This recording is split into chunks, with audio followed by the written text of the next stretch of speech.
Welcome है आपका हमारे YouTube channel academy of wisdom में। आज की जो हमारी क्लास होने वाली है वो नंबर सिस्टम होने वाली है। ये क्लास 9th का चैप्टर 1 है। क्लास 9th का ये चैप्टर 1 होने वाला है मैथमेटिक्स का। ये चैप्टर बहुत ही इम्पोर्टेंट है, तो चलिए इस चैप्टर को शुरू करते हैं। पहला टॉपिक है हमारा टाइप्स ऑफ नंबर, नंबर के प्रकार। नेचुरल नंबर, नेचुरल नंबर को हम n से इंडिकेट करते हैं। नेचुरल नंबर को हम n से इंडिकेट करते हैं। तो नेचुरल नंबर किसे कहेंगे? काउंटिंग नंबर को नेचुरल नंबर कहा जाता है, जो काउंटिंग नंबर होते हैं। तो जितने भी काउंटिंग नंबर होते हैं जैसे 1, 2, 3, ये सब हमारे नेचुरल नंबर हो गए। अब हम नेक्स्ट टाइप ऑफ नंबर पढ़ेंगे, वो है होल नंबर। होल नंबर जिसे हम W से इंडिकेट करते हैं। तो होल नंबर किसे कहेंगे? जब ऑल नेचुरल नंबर तो होगा ही, बट उसके साथ जीरो भी आ जाए, zero along with all natural numbers. तो ये स्टार्टिंग होगा 0, 1, 2, 3 से, 1, 2, 3, 4, 5 ऐसे चलता जाएगा, बट जीरो से स्टार्ट होगा। अगला टाइप ऑफ नंबर है इंटीजर, जिसे हम Z से इंडिकेट करते हैं। Negative and positive number along with zero. अब निगेटिव और पॉजिटिव नंबर दोनों होंगे और जीरो भी होंगे। मतलब ये ऐसा नहीं है कि सिर्फ इसमें पॉजिटिव भी होंगे, निगेटिव नंबर भी होना चाहिए और उसके साथ जीरो भी होना चाहिए। जैसे -3, -2, -1, 0, 1, 2, 3 ऐसे। फिर है रेशनल नंबर, जिसे हम Q से नोट करते हैं।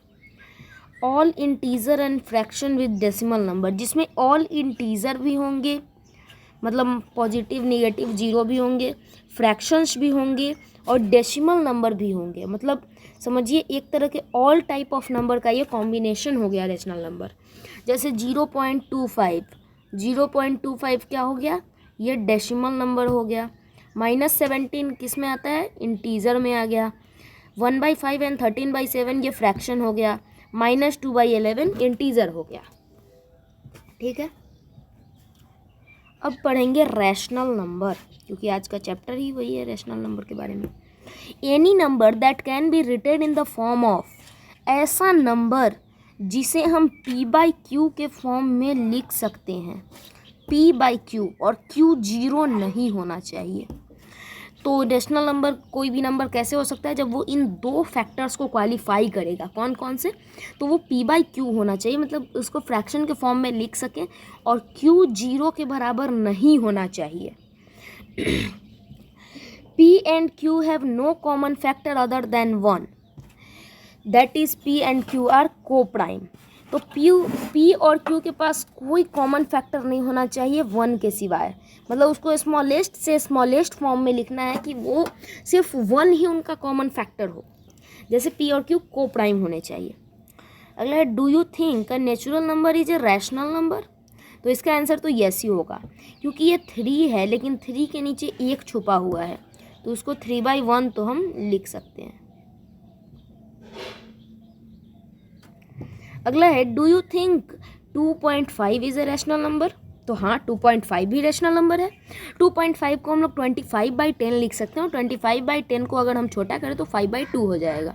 ठीक है, अब पढ़ेंगे नंबर सिस्टम। ये नंबर सिस्टम को इमेज के थ्रू इलस्ट्रेट किया गया है। ये देखिए, ये नेचुरल दिखाया गया है 1, 2, 3। अब 1, 2, 3 के साथ जीरो जुड़ गया तो वो होल हो गया। अब -1, 2, 3 जुड़ गया नेचुरल, होल और इंटीजर के साथ। नेचुरल और होल के साथ माइनस भी जुड़ गया तो वो इंटीजर हो गया। और अब इंटीजर, होल, नेचुरल इन सब के साथ अगर फ्रैक्शन और डेसिमल भी जुड़ गया तो वो रैशनल हो गया। ये इमेज मैं क्लियर कर देता हूँ ताकि आप लोग लिख पाएँ इसे। ये इमेज इलस्ट्रेट करने के लिए बहुत ईजी है। अब है decimal representation of rational number. मतलब रैशनल नंबर को हम लोग डेसिमल में कैसे रिप्रेजेंट करेंगे? तो एक काम करते हैं, 7/10 एक रैशनल नंबर है, उसे 10 से डिवाइड करते हैं 7 को, तो 0.7 आ गया, तो ये डेसिमल हो गया। 5/2 को हम लोग 2.5 लिख सकते हैं। 7/4 को 1.75 लिख सकते हैं। और इसके लिए भी एक शर्त होता है कि reminder 0 all these are example of terminating decimal representation. ये टर्मिनेटिंग है, ये नॉन टर्मिनेटिंग डेसिमल नहीं है. और टर्मिनेटिंग का एग्जांपल क्या है कि रिमाइंडर हमारा 0 आ जाता है. ठीक है.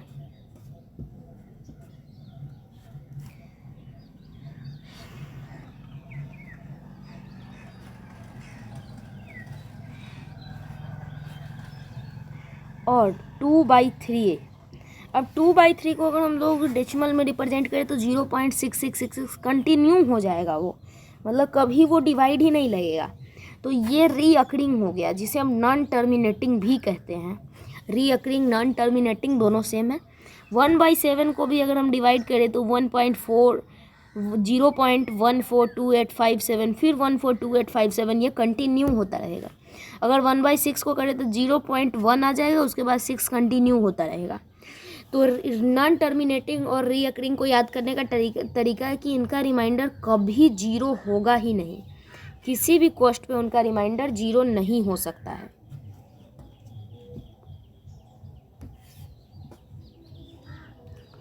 एम आई ए टर्मिनेटिंग और रीअकरिंग डेसिमल. मतलब अगर कोई डेसिमल आपसे पूछे कि मैं टर्मिनेटिंग हूँ या रीअकरिंग हूँ, तो आप क्या जवाब देंगे? तो एक ले लेते हैं fraction 37/250. If denominator has factor 2 and 5 only then it is a terminating decimal. इसका अगर हम प्राइम फैक्टर निकालेंगे, अगर हम इसका प्राइम फैक्टर निकालें तो प्राइम फैक्टर हमारा सिर्फ 2 और 5 ही आना चाहिए.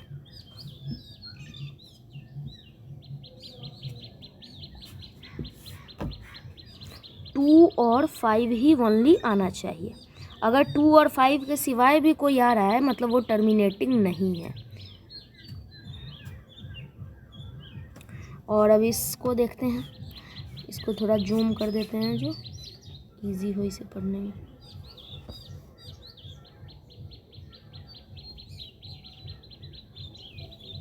अब 1/5 को देखते हैं.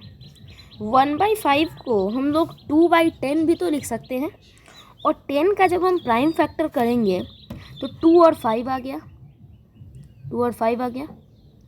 7/8 को हम लोग 875/1000 भी लिख सकते हैं, और उसमें भी 2 और 5 आता है. 8/125 को हम लोग 64/1000 भी लिख सकते हैं. या फिर अगर हम 125 को भी करें तो 2 और 5 लगभग आ सकता है, बट अगर हम इसको और आगे फॉर्म में एक्सपेंड करें तो 2 और 5 आना निश्चित है. 13/20, इसमें तो 2/5 पक्का ही आएगा. और इन सब में आप कॉमन फैक्टर देख सकते हो, 2 और 5 के सिवाय कुछ नहीं है, क्योंकि ये अभी हम टर्मिनेटिंग देख रहे थे. नॉन टर्मिनेटिंग के लिए देखिएगा ज़्यादातर जगह पे रीअकरिंग शब्द यूज़ किया हो गया है, रिक्यूरिंग डेसिमल. 37/175 ले लेते हैं. इसका 175 का अगर हम प्राइम फैक्टर करें 2355 आ गया. तो यहाँ पे 2 सही है, 2 सही है, ये दोनों 5 सही है, बट ये 3 गलत है. यहाँ पे 3 जो है हमारा गलत है. इसका रॉन्ग का साइन नहीं है क्या इसमें? चला ही नहीं लगा देते. 3 गलत है, 3 नहीं होना चाहिए. तो 0.24466 यही आने लगेगा. ये रीअक्यूरिंग हो गया. तो दिस इज रिक्यूरिंग डेसिमल.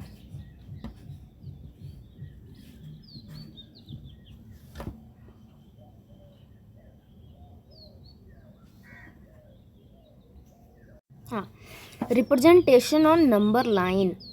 किसी भी मतलब कहे नंबर का रिप्रेजेंटेशन नंबर लाइन पे. पहले नेचुरल का देखेंगे. नेचुरल नंबर तो 1 2 3 हो गए, तो ऐसे ये रिप्रेजेंट हो गया. होल नंबर देखे तो होल 0 से शुरू होता है, तो 0 भी यहाँ पे रिप्रेजेंट हो गया. अब इंटीजर का देखते हैं. इंटीजर में तो 0 1 2 3 आया ही, साथ में वो फ्रैक्शन भी आ गया. तो माइनस तो उधर भी मार्क कर दिए, और यहाँ पे फ्रैक्शन, ये इंटीजर है, माइनस भी है, निगेटिव भी है, पॉजिटिव भी है. अब ये नीचे रैशनल नंबर, वो जो दिया हुआ है वो 1/2 वो रैशनल का है। रैशनल नंबर जैसे 1.7 आया है तो इसके लिए हम इसे थोड़ा जूम करते हैं और यहाँ पे थोड़ा सा यहाँ पे एक लाइन ले लेते हैं। यहाँ पे 1.7 है तो 1 और 2 के बीच में क्या क्या आता है? 1.1 आएगा, 1.1 आएगा, 1.2 आएगा, 1.3 आएगा, 1.4 आएगा, 1.5 आएगा, 1.6, 1.7, 1.8, 1.9 और 2.0। तो इसमें से गिनेंगे 1.7 कौन है? 1.1, 1.2, 1.3, 1.4, 1.5, 1.6 और ये 1.7। उनके लिए उन्होंने यहाँ पे इक्वली मार्क करके हमें करना पड़ता है एक स्केल से। यहाँ पे स्केल अवेलेबल नहीं है तो इसलिए हमने नॉर्मली किया है, क्योंकि पेपर पे स्केल हो जाता है, ये तो डिजिटल स्क्रीन है। तो 1.7 आ गया। 1/2 है, 1/2 का तो काफ़ी सिंपल लॉजिक है कि 1 और 2 के बीच में आ जाएगा। 1 और 2 के बीच में आ गया। Real number system 3 diagram, real number का सिस्टम। ये क्या हो रहा है भैया? अरे यार, रियल नंबर 2 टाइप के होते हैं, रेशनल नंबर और इरेशनल नंबर। रेशनल नंबर के भी बहुत सारे टाइप होते हैं। रेशनल नंबर इंटीजर भी हो सकता है, टर्मिनेटिंग डेसिमल भी हो सकता है, रिपीटिंग डेसिमल भी हो सकता है। इंटीजर नंबर भी 2 टाइप के हो जाएंगे, होल नंबर और नेगेटिव। होल नंबर भी 2 टाइप के हो जाएंगे, नेचुरल और जीरो। बट इरेशनल में क्या हो जाएगा? Only non terminating and non repeating decimal, मतलब हमेशा नॉन टर्मिनेटिंग ही होगा। Finding rational number between 2 rational number. Finding rational number between 2 rational number, ये क्वेश्चन बुक में मैंने देखा, इम्पोर्टेंट था ये। जैसे number of rational number between 1 and 2 needed n = 5, मतलब हमको 5 रेशनल नंबर चाहिए 1 और 2 के बीच में। तो इसके लिए आपको एक फॉर्मूला बता देते हैं, ये फॉर्मूला काम आएगा। नया पेज। फॉर्मूला क्या होता है? a + b/2, मतलब 2 नंबर दिया हो, a = 1, b = मतलब लिखा नहीं होगा कि a 1 है b 2 है, मतलब दिया हो कि अगर 1 और 2 के बीच में निकालना है तो 1 को a मान लेंगे, b को 2 मान लेंगे और a + b/2 कर देंगे उसको, a + b/2।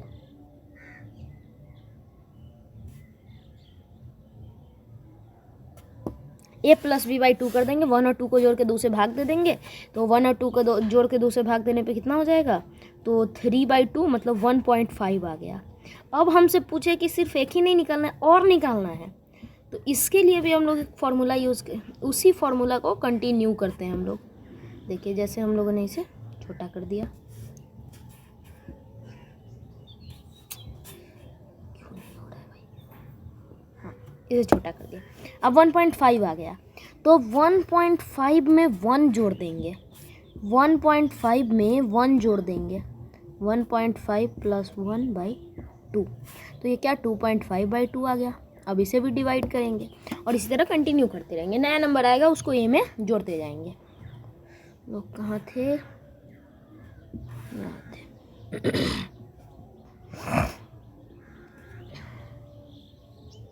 और एक और प्रोसेस है कि हम लोग डिनोमिनेटर को एक कॉमन कर देंगे और न्यूमरेटर के बीच में कुछ डिफरेंस होगा तो हम बीच में फाइंड कर सकते हैं। ठीक है, 1 और 2 के बीच में अगर फाइंड करना है तो हम लोग उसका डिनोमिनेटर सेम कर देंगे और उसके बीच में बहुत सारे नंबर हम लोग फाइंड कर सकते हैं।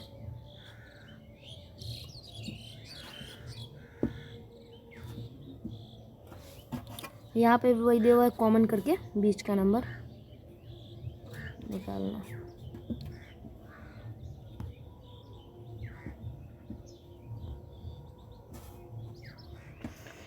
अब है converting decimal to rational number. अब देखते हैं converting decimal to rational number. ये क्वेश्चन बहुत इंपॉर्टेंट होता है एग्जाम में।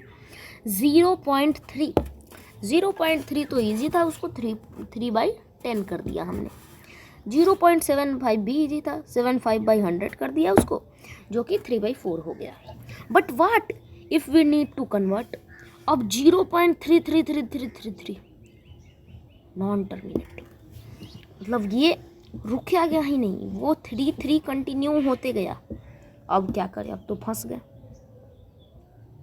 तो 0.3 x हो गया, मान लिया, लेट x बराबर 0.33333। Now here is where the trick come in multiply 1/10। अब 0.3333 को 10 से मल्टीप्लाई कर दो, तो ये जो एक 3 था वो यहाँ पे 3 आ गया, ठीक है। अब ये 3.3333 कितना हो गया, 3 + x हो गया, since x is equal 0.3333, therefore 10x is equal 3 + x। 10x को हम लोग 3 + x लिख सकते हैं, और हम लोग 10x में से x को घटा देंगे, 9x हो जाएगा, और 9x इज इक्वल 3, तो x बराबर 1/3 हो गया। अगर ये आप लोग को समझ नहीं आया तो एक बार इसे हम इरेज कर देते हैं, और आप लोग इस प्रोसेस को एक बार ठीक से देखिए।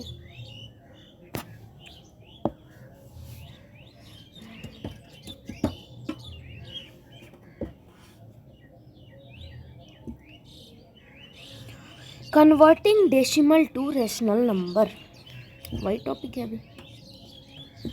एक और एग्जांपल दे दिया है, लेट x इज इक्वल 1.27272727, मतलब यहाँ पे 2 नंबर कंटिन्यू हो रहा है, 1.27 कंटिन्यू हो रहा है, तो इस बार हम लोग 100 से मल्टीप्लाई करेंगे, ठीक है। तो 100x मान लिया, 100x इज इक्वल 1.127.2727 ऐसे। सो 100x इज इक्वल क्या हो गया, 126 में अगर 1.272727 जोड़ दें तो ये 100x के बराबर हो जाएगा।